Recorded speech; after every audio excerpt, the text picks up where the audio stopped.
Good morning friends, welcome to back to my channel. আমি Nilima lifestyle.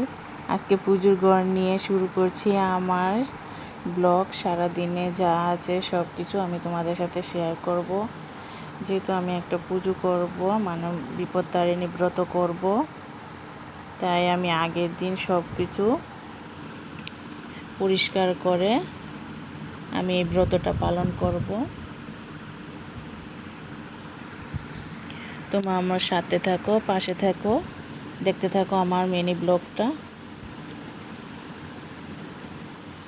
দেখো, আমি আগের দিন ঘরদোর যা আছে সব ঝাড়পোছ করে পরিষ্কার করে একদম ক্লিন করে আমি ওই দিন নিরামিষ খাবো, তাই আগের দিন সব কিছু আমি পরিষ্কার করে নিয়েছি। বিছানাগুলো আমি রোদে দিয়েছি, যেহেতু অনেক দিন বৃষ্টি গেছে, তাই আমি বিছানাগুলো রোদে দিয়েছি। সব কিছু আমি একা একা করছি, ক্যামেরাটাও আমি একা একাই করছি। আমার ক্যামেরা ধরার মতো কোনো লোক নেই বাড়িতে। দেখো, রোদে দিচ্ছি, রোদ উঠেছে।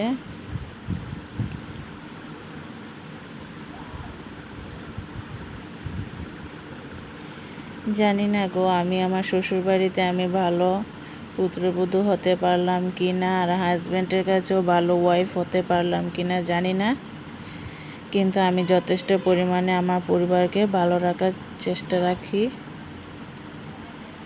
চেষ্টা করি।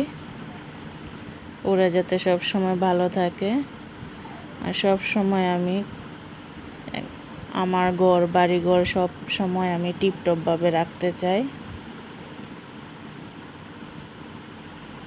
আমি উইকলি একদিন আমি এই মাকড়সা জালগুলো ফেলি, যেহেতু আমি একটা ব্রত করব, তার পাশাপাশি শ্রাবণ মাস, মনসা পুজো আসছে, একসঙ্গে দোয়াপালি সব কিছু শেষ করে নেব,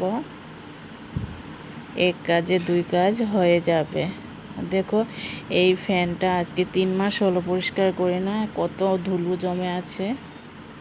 খাটের নিচে দেখো আমার একটুকু ধুলোবালু নেই, একদম ক্লিন।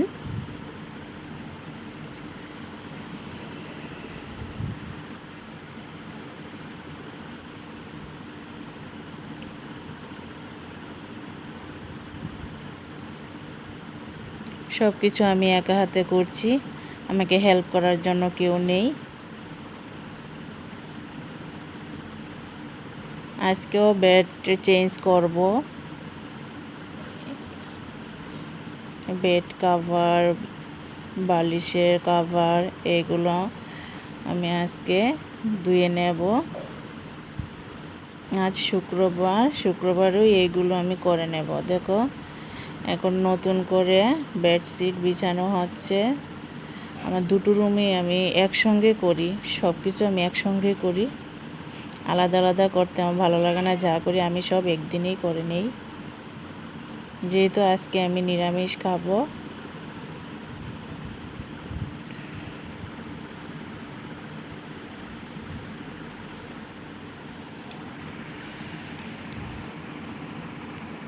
বেডরুমগুলি ক্লিন করে আমি কিচেনে চলে যাব। দেখো, এক এক করে আমি পিলো কভারগুলো খুলে নিচ্ছি, এগুলো আমি ভিজিয়ে রাখবো, স্নান করার সময় ধুয়ে নেব।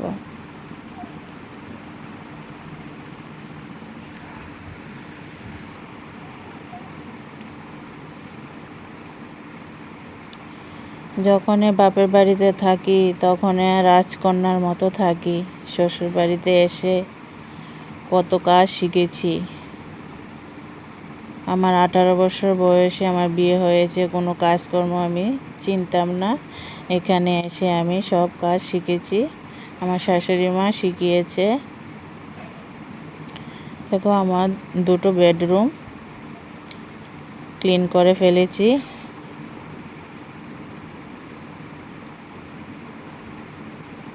এখন কিচেনে চলে যাব, কিচেনটা পরিষ্কার করব। সব বাসনগুলো ধুয়ে আমি এক এক করে টেবিলের উপর রেখে দেব। দেখো সবগুলো ধুয়ে নিয়েছি। মশলা কৌটোগুলো আমি ধুয়ে নেব।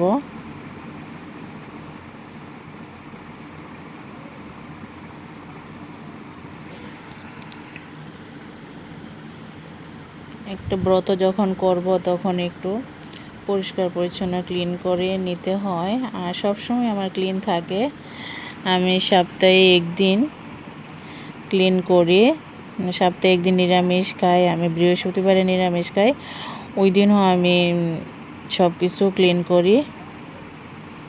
মশলার কৌটোগুলো পরিষ্কার করে নিই। চুলা, যেহেতু আমার চুলা একটাই, তাই ভালো করে ধুয়ে মুছে নিয়ে আমি নিরামিষটা রান্না করি।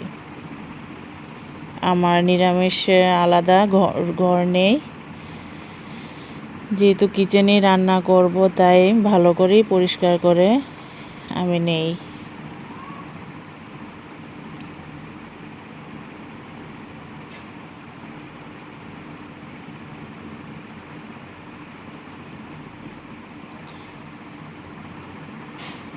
তোমাদের যদি আমার চ্যানেলটা অবশ্যই ভালো লাগে একটা লাইক করো, আর যদি বেশি ভালো লাগে অবশ্যই সাবস্ক্রাইব করে দিও। এত কষ্ট করে ভিডিও করি, তোমরা দেখো না, কাইন্ডলি কষ্ট করে দেখে নিও, ফুল ভিডিওটা দেখে নিও। কেমন হলো আমার ব্লগগুলো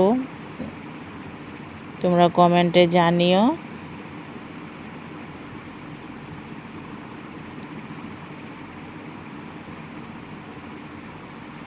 তোমরা পুরো ভিডিওটা দেখলে অবশ্যই বুঝতে পারবে আমি সব কিছু একা হাতে করি, আমাকে হেল্প করার জন্য কেউ নেই,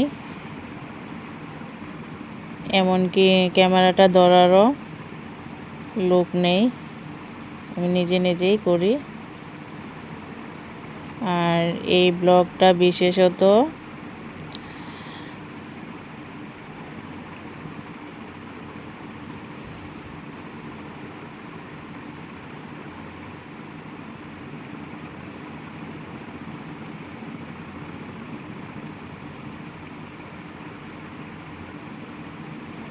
শিলপাটাটা ধুয়ে নিচ্ছি। শিলপাটা লাগে না অনেক সময়, আমি কম মশলা হলে আমি শিলপাটাতে আমি বেটে নেই, মিক্সির ব্যবহার কম করি, ওটাতেই আমি বেটে নেই।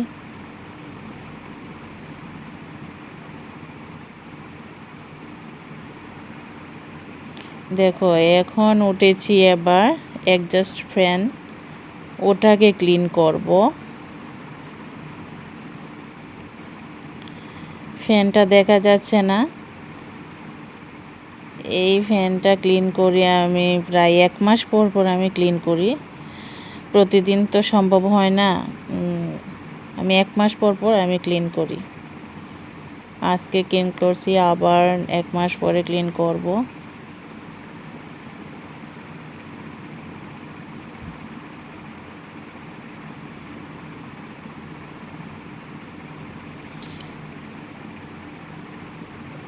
এই ফ্যানটা তো তেলগুলো টেনে নেয়, তাই অনেক তেল তেল ভাব হয়ে থাকে।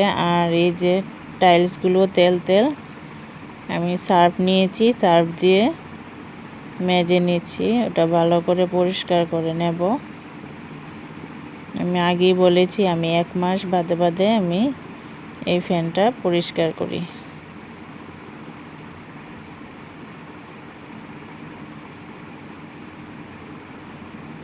আমার ব্লগ ভালো লাগলে অবশ্যই একটা লাইক কমেন্ট করো, আর বিশেষ করে বেশি ভালো লাগলে অবশ্যই চ্যানেলটা সাবস্ক্রাইব করে দিও। কার কার আমার চ্যানেলটা ভালো লাগে আর আমার ব্লগগুলো ভালো লাগে, আমি যতটুকু পারি তোমাদের সাথে আমি আমার ডেইলি লাইফে সব কিছু শেয়ার করতে চাই।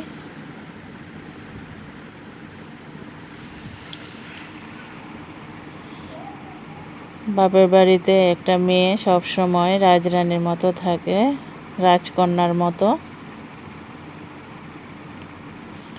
শ্বশুর বাড়িতে এসে কত কাজ করতে হয়, বাপের বাড়িতে একটা কাজও শিখে আসিনি।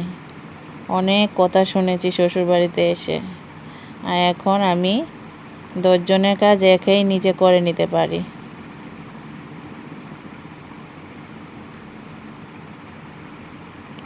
এই কাজের জন্য অনেক কথা শুনেছি শ্বশুর বাড়িতে, অনেক কান্নাকাটি করেছি।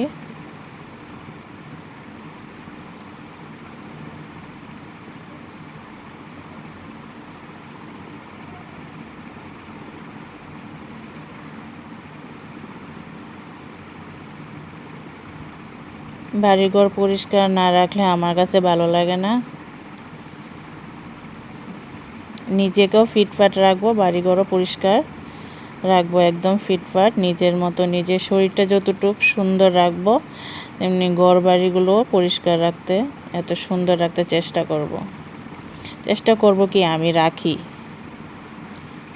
এখন কেউ যদি হঠাৎ এসে দেখে আমার বাড়িঘর কেমন, নিজের শরীরটা সুন্দর, বাড়িঘর নোংরা, তাহলে তো হবে না। নিজেকেও সুন্দর রাখতে হবে, বাড়িঘরও পরিষ্কার রাখতে লাগবে। দেখো এই যে পাপোশটি, এগুলো আমি ধুয়ে নেব। অনেকগুলো কাপড়, এই কাপড়গুলো আমি ধুয়ে নেব। ফাইনালি আমার কিচেন পরিষ্কার করে ফেলেছি। এখন যাব স্নান করতে। স্নান করে কাপড়গুলো ধুয়ে নেব।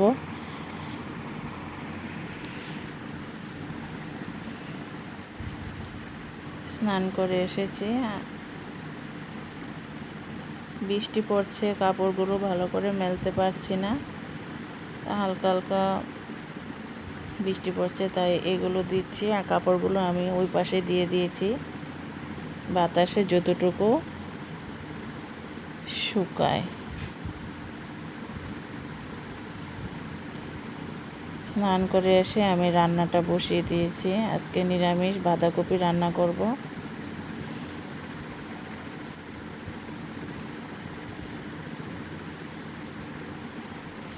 আর এই দেখো আমার বিপত্তারিণী ব্রতর জন্য আমি ফুল, বেলপাতা, তুলসী পাতা, দোব্বা আর এই যে আসন, ওখানে আমি মায়ের আসন পাতবো। আর এই কলা পাতাতে আমি পান তেল বসাবো।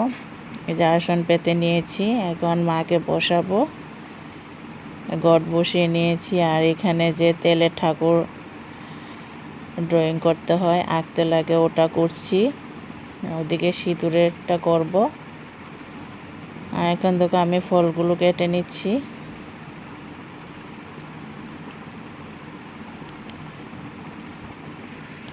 প্রসাদ রেডি করছি। আর এই চন্দনগুলো দিয়ে দেব আমি ফুল বেলপাতাতে দিয়ে দেব।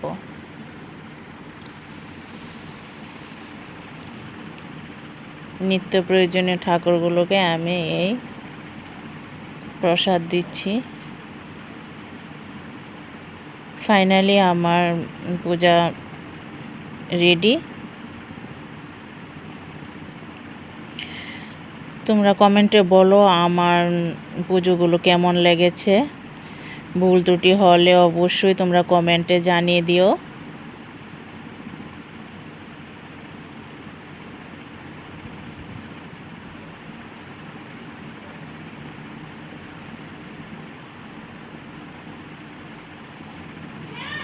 ঠাকুরকে ধূপ ধুনো দেখাচ্ছি।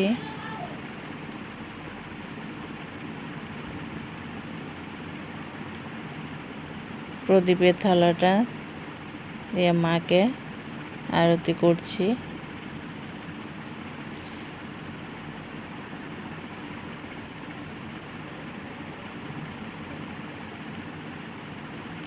এখন আমি এই বিপত্তারিণী ব্রত মার বইটা পড়ব। ওটাকে পাঁচালি বলে, পাঁচালি পড়ব।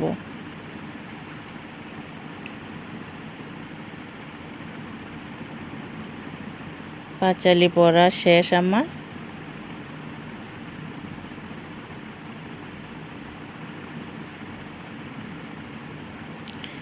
এখন আমি এই যে কলা পাতাতে আমি এই অঙ্কন করেছি, ওটাকে বলে পান তেল। ওটাকে বাসাতে নেব। আমি পুকুরে যাব, একটা ঠাকুরবাড়ি পুকুর আছে, ওখানে যাব।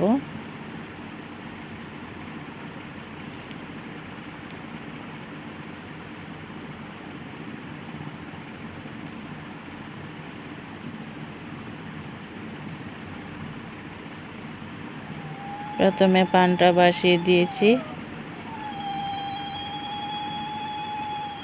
দেখো ঠাকুরটা কত সুন্দর উঠেছে। আমার আজকের ব্লগ এখানেই, আর বেশি বাড়াবো না। তোমাদের যদি ভালো লাগে অবশ্যই আমার কমেন্টে থাকো, পাশে থেকো, অবশ্যই সাবস্ক্রাইব করো আমার চ্যানেলটা। এই দেখো ঠাকুর বাড়িটা কেমন লাগে তোমাদের কাছে, এই ঠাকুর বাড়িটা। টাটা, বাই বাই, ভালো থেকো সবাই।